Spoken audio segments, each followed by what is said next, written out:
El método de partida doble, habitualmente utilizado por los comerciantes y banqueros italianos en la Baja Edad Media, fue divulgado por el monje veneciano Fray Luca Pacioli y, de acuerdo al mismo, cada operación económica se registra mediante una doble modificación en el patrimonio de la empresa.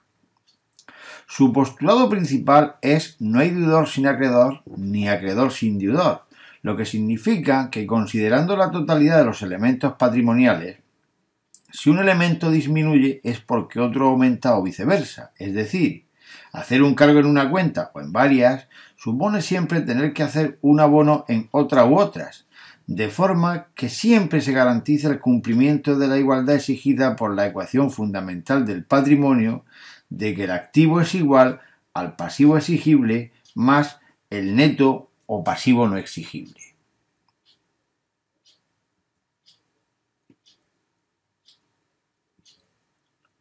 El funcionamiento de las cuentas en contabilidad se rige por la llamada teoría matemática del cargo y abono de las cuentas, cuya justificación es la siguiente. Partiendo de la ecuación fundamental del patrimonio activo igual a pasivo más neto, se plantea la situación del patrimonio de una empresa en un momento inicial, expresada con el subíndice 0, previa a la realización de cualquier hecho contable que modifique su patrimonio, así como en un momento posterior, expresada por el subíndice 1, una vez registrados los hechos contables que hayan podido producirse en un determinado periodo de tiempo, generalmente un año natural. De forma que lo que se pretende es establecer un procedimiento o método para poder registrar las citadas variaciones patrimoniales entre ambos momentos del tiempo. Para ello, consideramos previamente el valor final de cualquier masa patrimonial, que matemáticamente deberá ser igual a su valor inicial, más o menos los respectivos aumentos y disminuciones que hayan podido tener como consecuencia de las operaciones económicas realizadas, obteniéndose de esta forma las expresiones que se indican en 3, 4 y 5.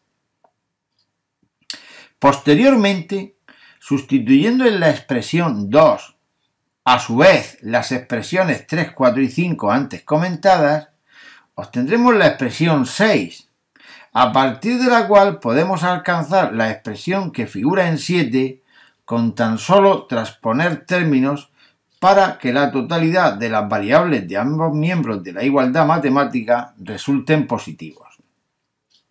Finalmente, asumiendo los conceptos de debe y haber de las cuentas, llegamos a la conclusión de que la parte izquierda de la expresión matemática 7 expresará anotaciones en el debe, que generalmente se denominan cargos, débitos o adeudos, mientras que la parte derecha se referirá a anotaciones en el haber, también llamados abonos o datas.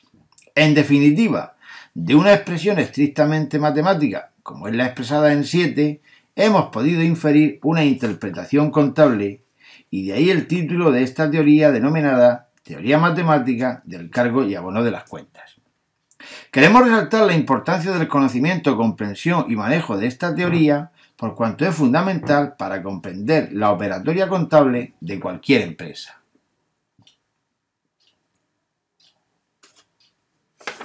Resumiendo por masas patrimoniales el resultado matemático obtenido en la expresión 7, podemos concluir lo siguiente. Para cualquier activo, su importe inicial y los aumentos que se vayan produciendo se anotarán en el debe, mientras que sus disminuciones se registrarán en el haber. Por su parte, las cuentas de pasivo funcionan al contrario que las de activo, es decir, su importe inicial y sus aumentos se anotarán en el haber, mientras que sus disminuciones se reflejarán en el debe. Finalmente, las cuentas de patrimonio neto se rigen por el mismo criterio de las cuentas de pasivo, es decir, su importe inicial y aumentos se anotarán en el haber, mientras que sus disminuciones se inscribirán en el debe.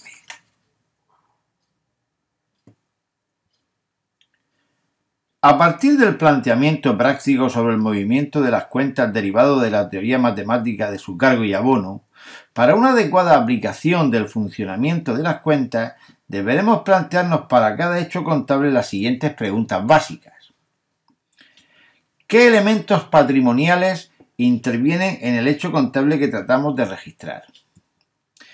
¿A qué masa patrimonial pertenecen los elementos patrimoniales afectados? ¿Aumentan o disminuyen su valor? ¿En qué importe o cuantía?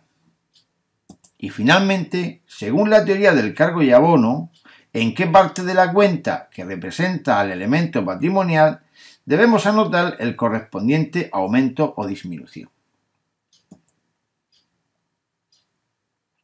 A continuación, planteamos un ejemplo práctico de aplicación de la teoría matemática del cargo y abono de cuentas, para lo cual supongamos que la sociedad Pintasa, dedicada a la venta de pintura plástica, compra con fecha 8 de marzo de 2001X un elemento de transporte por importe de 30.000 euros, realizando el pago mediante entrega de cheque bancario.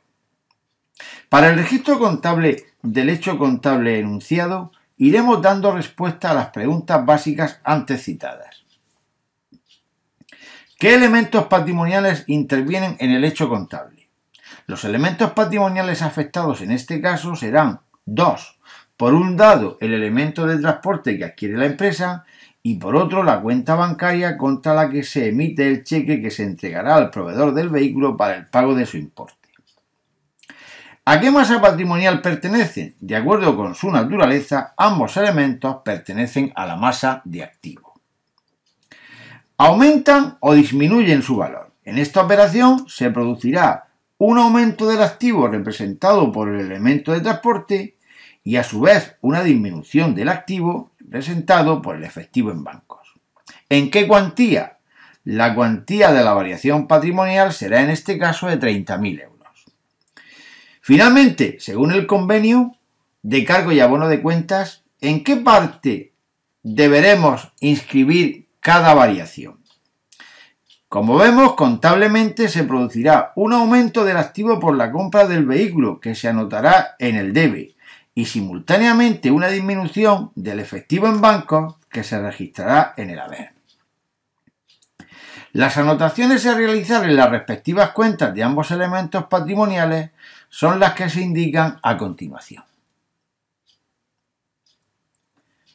Y con este breve ejemplo finalizamos este tema dedicado al cargo y abono de las cuentas en contabilidad. Muchas gracias por su atención.